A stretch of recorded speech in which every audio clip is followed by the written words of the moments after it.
Morning, everyone. This morning, I want us to go to the foot of the cross.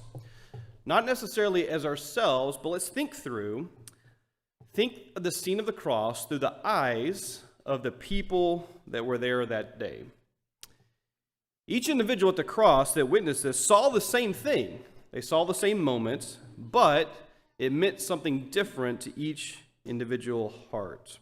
And so witnessing the cross, I think, can help us with perspective, gives us maybe a deeper perspective, thinking about it through their eyes, if you will, to appreciate the sacrifice of Jesus in a more personal way. So let's look at a few individuals, a few groups of people here that saw Jesus on the cross.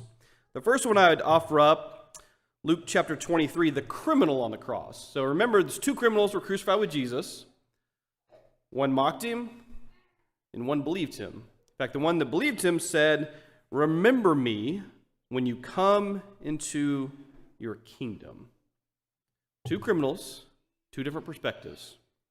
This man had nothing to offer, no good works, no good reputation, nothing of perceived value, just faith.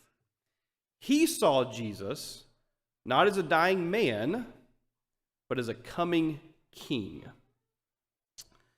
What about the Roman centurion, also from Luke chapter 23? In Luke's telling of the Roman centurion who witnessed the suffering and the death of Jesus, Luke quotes the man as saying, "Surely this was a righteous man." Matthew, in his gospel, quotes the man as saying, "Surely this was the Son of God."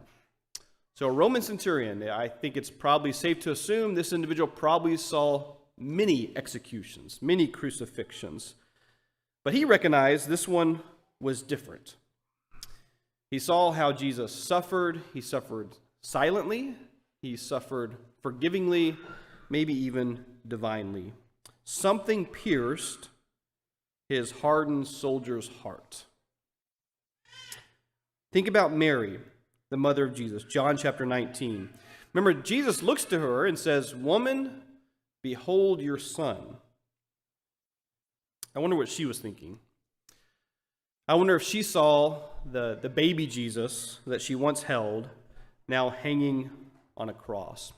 In Luke chapter 2, there's a prophecy was given to Mary that a sword will pierce through her own soul. And so you think back to that time of the cross, every wound, every insult must have felt like a sword to her soul. That's in Luke 2, verse 35. And yet in pain, Jesus cared for her. Fourth group, think about the crowd and the mockers that were there that day. Again, this is Luke 23. Remember, they shouted, "He saved others, let him save himself." So some came to watch this execution, some came to mock, but they missed the truth because they were blinded by their own pride and their own expectations of what they thought the Messiah was supposed to be. And of course, the great irony of this is they asked him to prove his power by not doing the very thing that would ultimately save them. Finally, I'd ask you to think about his followers that were watching from a distance.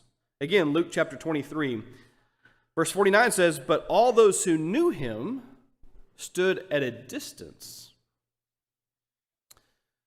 What were they thinking? Fear, confusion, grief.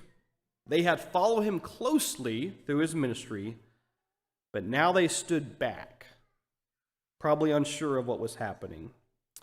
Yet, they didn't run away.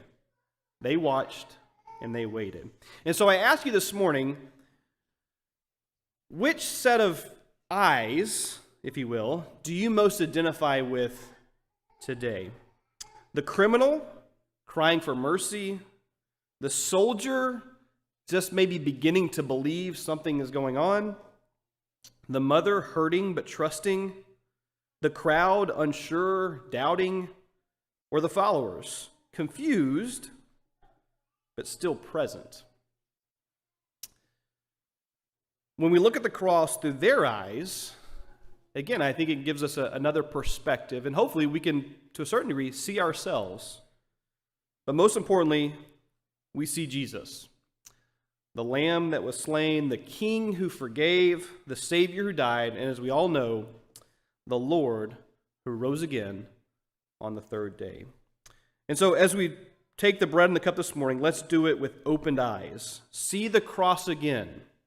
Let it speak to our hearts, not just as an event that happened, but as love, as grace, as the moment that changed eternity for all of us. Let's partake.